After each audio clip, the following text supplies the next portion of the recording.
Constipation বা কোষ্ঠকাঠিন্য একটি দীর্ঘস্থায়ী রোগ। এ রোগে যখন কোনো ব্যক্তি আক্রান্ত হন তখন সহজে আরোগ্য হতে চান না। হোমিওপ্যাথিতে লক্ষণ সাদৃশ্য করে একক ঔষধ নির্বাচনের মাধ্যমে যদি রোগীকে চিকিৎসা করা যায় তাহলে সুনিশ্চিতভাবে রোগটি আরোগ্য হয়। আজকের ভিডিওতে কনস্টিপেশনের জন্য 8টি গুরুত্বপূর্ণ মেডিসিনের কিছু তথ্য আপনাদের সামনে শেয়ার করব। ভিডিওটি ভালো লাগলে লাইক, কমেন্ট, শেয়ার করবেন এবং আপনি যদি এই চ্যানেলে নতুন এসে থাকেন তাহলে চ্যানেলটিকে সাবস্ক্রাইব করে রাখবেন পরবর্তীতে নতুন ভিডিওর নোটিফিকেশন সবার আগে পাওয়ার জন্য। এই ভিডিওটি যদি আপনারা একটু মনোযোগ দিয়ে শোনেন এবং বোঝার চেষ্টা করেন তাহলে সুনিশ্চিতভাবে আপনি কনস্টিপেশন রোগের জন্য একক ঔষধ নির্বাচন করতে পারবেন। কনস্টিপেশন রোগীদের 5টি বিষয় থাকে। এই 5টি বিষয় যদি আপনি ধরতে পারেন এবং তদ্রূপ ঔষধ যদি রোগীর জন্য সিলেক্ট করতে পারেন তাহলে যত দিনের কনস্টিপেশন হোক না কেন সেটা আরোগ্য হয়ে যাবে। তো সে 5টি বিষয় কি আমি এক এক করে লিখি। প্রথমে থাকে কজেশন।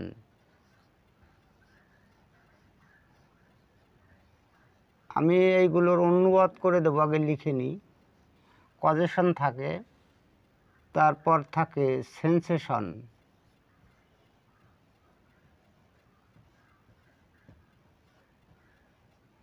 এরপরে থাকে ডিজায়ার, এস দিয়ে দিই, প্লুরাল নাম্বার হবে।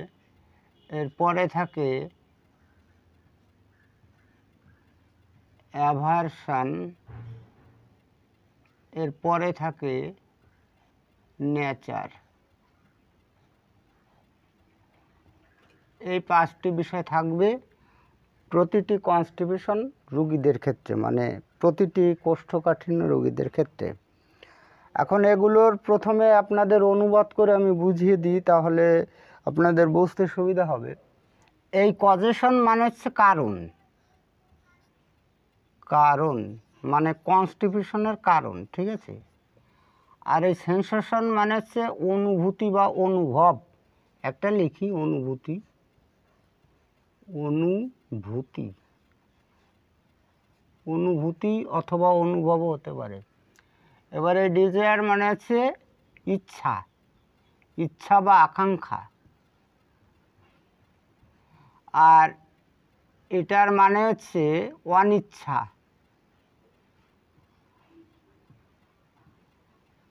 অনিচ্ছা। আর এই নেচারটা মানে হচ্ছে প্রকৃতি।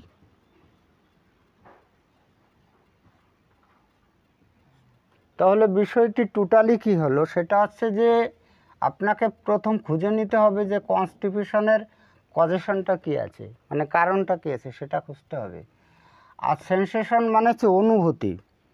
এই কনস্টিপেশন রোগীদের একটা অনুভূতি হয়, সেটা পেটে হতে পারে, নাভিমূলে হতে পারে, মলদ্বারে হতে পারে, অন্ত্রে হতে পারে। সেই অনুভূতিটা কি? আমাদের হোমিওপ্যাথি ক্ষেত্রে রোগী ভেদে এই অনুভূতি বিভিন্ন হয়। এটা হয়েছে ধাতগত বৈশিষ্ট্যটার জন্য। এই ধাতগত বৈশিষ্ট্যটার জন্য বিভিন্ন রোগীদের অনুভূতি বিভিন্ন রকম হয়। এবার পরবর্তীতে লিখেছি ডিজায়ার। ডিজায়ার মানে ইচ্ছা। যেহেতু আপনি পেট রোগ চিকিৎসা করছেন তাই রোগীদের খাদ্য খানার প্রতি বিশেষ ইচ্ছা আকাঙ্ক্ষার উপরে গুরুত্ব দিয়ে ঔষধ নির্বাচন করতে হবে। আর পরে লিখেছি অ্যাভারশন। এই অ্যাভারশন মানে হচ্ছে অনিচ্ছা, মানে খাদ্য খানার প্রতি কোনো অনিচ্ছা। আর পরে লিখেছি নেচার। নেচার মানে হচ্ছে প্রকৃতি। এই প্রকৃতি মানে হচ্ছে মলের প্রকৃতি। এখন কোন ঔষধের রোগীদের এই 5টি বিষয় কি কি থাকে, যদি আপনি সেটা ধরে ঔষধ দেন রোগীকে তাহলে আপনার রোগী কিন্তু সুনিশ্চিতভাবে আরোগ্য হয়ে যাবে। এখন আমি এক এক করে এই 8টি মেডিসিনের এই 5টি বিষয় খুব সহজ সরল ভাষায় আপনাদের ব্যাখ্যা করে শোনাবো। আপনাদের রিকোয়েস্ট করব আপনারা ভিডিওটি না টেনে যদি এগুলো একটু মনোযোগ দিয়ে শোনেন তাহলে নিঃসন্দেহে আপনার ভীষণ উপকারে আসবে। আপনাদের প্রথম বলবো নাম্বার 1-এ হচ্ছে একটা মেডিসিন, সেটা হচ্ছে অ্যালুম লিখেছি। এটা হচ্ছে শর্ট নেম, এখানে প্রত্যেকটি মেডিসিনের শর্ট নেম লেখা আছে। এটার ফুল নেম হচ্ছে অ্যালুমিনা। এখন আমরা প্রথম জেনে নিই যে এই অ্যালুমিনার কজেশনটা কী হবে, রোগের কারণটা কি। জানেন আপনারা যে অ্যালুমিনা রোগীদের ভীষণ কোষ্ঠকাঠিন্য হয়, এই রোগের কারণটা কি? এই রোগের কারণটা হচ্ছে অন্ত্রের শুষ্কতা। এই আমাদের পাকস্থলীর পরে যে নাড়ি ভোড়া থাকে সেই নাড়ি ভোড়া কিন্তু শুকিয়ে যায় অ্যালুমিনার রোগীদের ক্ষেত্রে। এখন শুকিয়ে গেলে আপনি বুঝবেন কি করে? শুকিয়ে গেলে রোগীদের মল ত্যাগের কোনো ইচ্ছা বা আকাঙ্ক্ষা কিছুই থাকবে না। আপনারা মেটেরিয়াম মেডিকায় গিয়ে দেখুন যে অ্যালুমিনার রোগীদের মল ত্যাগের কোনো ইচ্ছাই থাকে না। যাই হোক, আমরা এখন পরবর্তীতে জানবো এই সেন্সেশনটা কী হবে, মানে অনুভূতি কী হবে। এই অনুভূতিটি হবে মলদ্বারের সংকোচন বোধ। অ্যালুমিনার রোগীরা মনে করে যে তার মলদ্বারটা সংকুচিত হয়ে গেছে, মানে চেপে গেছে, এই অনুভূতিটা তারা করে। আমরা নেক্সটে জানবো এটা, অর্থাৎ ইচ্ছাটা কি। এই অ্যালুমিনার রোগীদের ইচ্ছাগুলো একটু বিপরীতধর্মী। এরাও অখাদ্য কুখাদ্য খেতে পছন্দ করে, যেমন কাঠ, খড়ি, মাটি ইত্যাদি অখাদ্যগুলো এরা খেতে পছন্দ করে। এখন আমরা জানি এই অ্যাভারশনটা কী হবে, অর্থাৎ অনিচ্ছা। কি খেতে চায় না অ্যালুমিনার রোগীরা? অ্যালুমিনার রোগীরা কিন্তু খাদ্য খেতে চায় না, মানে ভাত রুটি বাঙালির প্রধান খাদ্য, এই খাদ্য কিন্তু এরা খেতে চায় না। আর খেতে চায় না হচ্ছে আলু। আমি প্রত্যেকটি দুটি করে বলবো আপনাদের, আমি তো অনেকগুলো বলতে পারবো না, তাহলে ভিডিওটি চওড়া হয়ে যাবে। এবার আমরা সর্বশেষে জানি সেটা হচ্ছে এই নেচার সম্পর্কে। এই অ্যালুমিনার রোগীদের মলের প্রকৃতি কীরকম? মলের প্রকৃতি কিন্তু শক্ত এবং গুটলে, আবার অনেক সময় কিন্তু কাদার মতো হয়। কাদার মতো মল হলে কি হয়, সেটা কিন্তু নরমই হয় সাধারণত।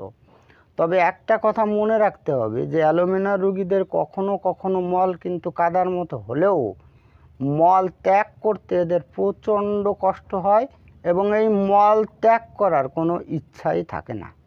আপনাদের নাম্বার 2তে বলি ভীষণ গুরুত্বপূর্ণ মেডিসিন, সেটা হচ্ছে ব্রায়োনিয়া অ্যালবার ক্ষেত্রে। আমি আপনাদের রিকোয়েস্ট করব যে আপনারা যদি পারেন তাহলে এই তথ্যগুলো লিখে নেন, তাতে আপনাদের সুবিধা হবে। তো যাই হোক, এই ব্রায়োনিয়া অ্যালবার কারণটা কি হবে? এই ব্রায়োনিয়া অ্যালবার রোগীদের কনস্টিপিউশনের কারণ দুটো হতে পারে। একটা হচ্ছে অতিরিক্ত ঔষধের অপব্যবহার, আর একটা হচ্ছে অলসভাবে জীবনযাপন। আমরা নেক্সটে জানি এই অনুভূতিটা, অর্থাৎ এই ব্রায়োনিয়া অ্যালবার রোগীদের অনুভূতি। এর অনুভূতি হবে পাকস্থলীর চাপ বা ভারবোধ। আমরা নেক্সটে জানি এই ব্রায়োনিয়া অ্যালবার রোগীদের ইচ্ছাটা। এরা কোন ধরনের খাবার খেতে ইচ্ছা করে? এরা ঠান্ডা জল পান করতে ইচ্ছা প্রকাশ করে এবং দুধ পান করতে ইচ্ছা প্রকাশ করতে পারে। এবার আমরা নেক্সটে জানি এই অনিচ্ছাটা কী হবে। এই ব্রায়োনিয়া অ্যালবার রোগীদের অনিচ্ছাটা হবে খাদ্যে এবং কফিতে। আমরা নেক্সটে জানি সেটা হচ্ছে এই নেচার বা প্রকৃতি। এর নেচার হবে বড় নাড় এবং তার কালারটা হবে পোড়া মাটির মতো। আমরা নাম্বার 3তে জানি সেটা হচ্ছে গ্রাফাইটিস। এই গ্রাফাইটিসের রোগীদের এই কারণটা হবে অশ্বরোগ অথবা মলদ্বার ফাটা। এবার আমরা নেক্সটে জানি এই অনুভূতিটি। এই অনুভূতিটি হবে পাকস্থলী পূর্ণতাবোধ, মানে পাকস্থলী পুরো ফুল হয়ে রয়েছে এরকম অনুভব করে গ্রাফাইটিসের রোগীদের। এবার আমরা নেক্সটে জানি এর ইচ্ছাটা। এর রোগীরা ঠান্ডা পানীয় এবং বিয়ার মদ খেতে চান। এবার এই আমি নেক্সটে বলি অনিচ্ছা। এই অনিচ্ছা হচ্ছে মাছ মাংস এরা কিছুই খেতে চায় না। এবারে নেক্সটে বলি প্রকৃতি। এর প্রকৃতি হবে মল মোটা এবং বৃহৎ নাড়, তার সঙ্গে আম জড়িত। আমরা নেক্সটে জানি অর্থাৎ নাম্বার 4-এ লাইকোপোডিয়াম। এই লাইকোপোডিয়ামের রোগীদের কোষ্ঠকাঠিন্যের এই কারণটা হবে অন্ত্রের নিষ্ক্রিয়তা, মানে অন্ত্র এই পাকস্থলীর পরে যে নাড়িভুঁড়া থাকে এর একটা কাজ আছে, সেই কাজ কিন্তু করে না, তার জন্য লাইকোপোডিয়ামের রোগীদের কনস্টিপিউশন রোগটি হয়। এবার আমরা নেক্সটে জানবো এর অনুভূতি, অর্থাৎ লাইকোপোডিয়ামের রোগীদের অনুভূতিটা কীরকম হয়। এই লাইকোপোডিয়ামের রোগীদের পেটে গ্যাজলা ওঠার একটা অনুভূতি হয়। এটা কীরকম, আপনারা হয়তো দেখে থাকবেন, এই মদ বানানো হয়, তাড়ি বানানো হয় বিভিন্ন জায়গায়, সেখানে যখন এটা বানানো হয় তখন এক ধরনের গ্যাজলা ওঠে। গ্যাজলা ওঠার সময় একটা শব্দ হয়।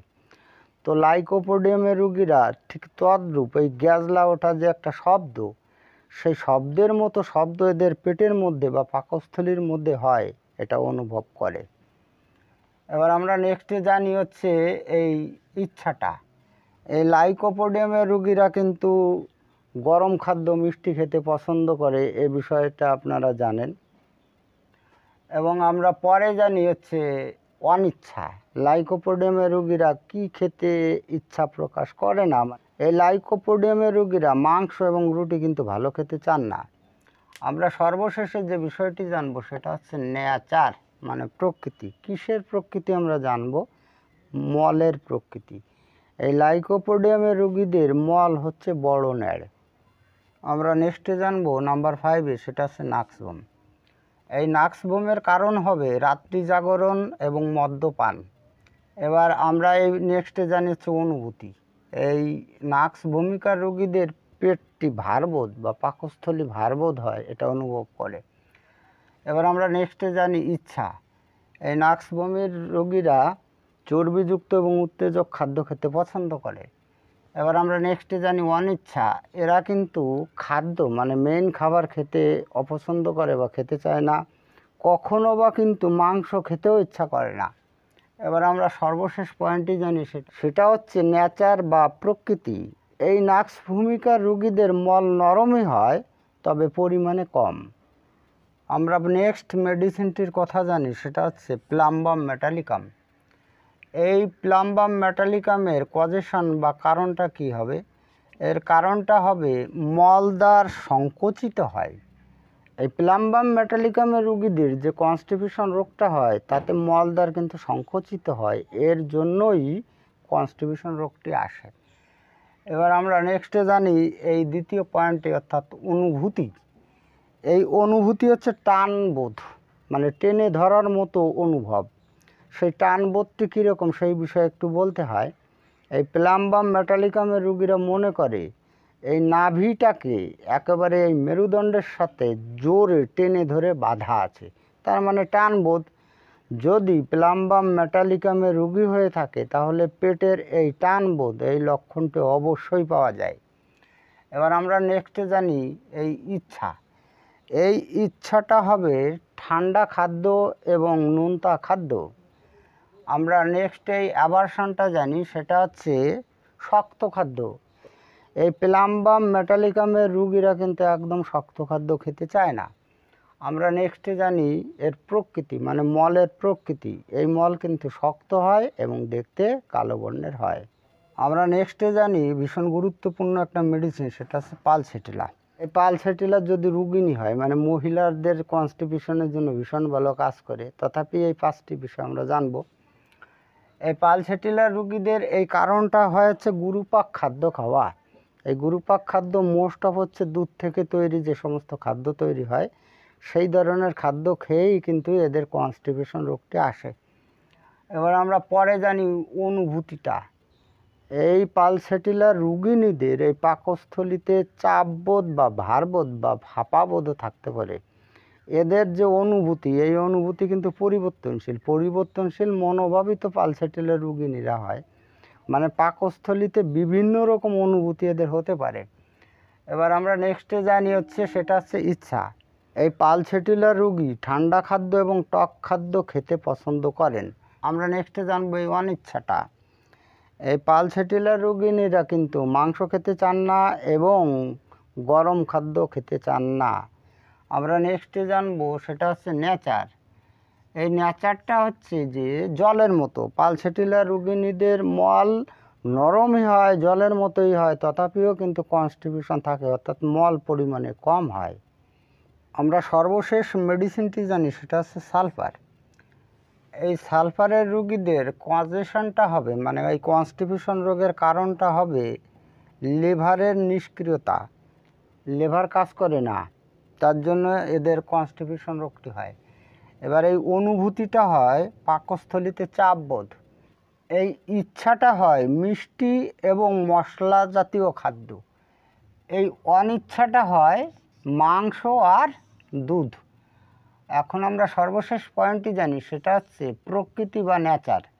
এই সালফারের রুগীদের মল হয় শক্ত এবং গাঁট। অবশ্যই সালফারের রুগীদের মলটা শক্ত আর গাঁট হয়, মানে পরপর গাঁট হয়। আপনাদের সর্বশেষে যে বিষয়টি বলবো সেটা হচ্ছে এই যে ঔষধগুলো, এই ঔষধগুলো আপনি কত শক্তির ব্যবহার করবেন। তো সব থেকে ভালো হয় 6 বা 30 শক্তি ব্যবহার করা কনস্টিপেশন রোগের জন্য, তাহলে নিরাপদ হয় এবং ভালো হয়।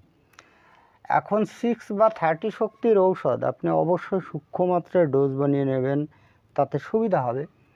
এখন সূক্ষ্ম মাত্রায় যদি ডোজ আপনাকে বানাতে হয় তাহলে নিতে হবে 500 ml ড্রিঙ্কিং ওয়াটার। এই 500 ml ড্রিঙ্কিং ওয়াটারের মধ্যে আপনাকে এই নির্বাচিত ঔষধের যে কোনো একটি, এই যে 8টি মেডিসিন দেখালাম আমি আপনাদের, ভীষণ গুরুত্বপূর্ণ কনস্টিপেশন রোগের জন্য এই 8টি মেডিসিন, তার যে কোনো একটি দিতে হবে 1 ড্রপ। 1 ড্রপ মানে হচ্ছে 1 ফোঁটা। এই 1 ফোঁটা দেওয়ার পর এটাকে ভালো করে ঝেঁকে মিশিয়ে নিতে হবে।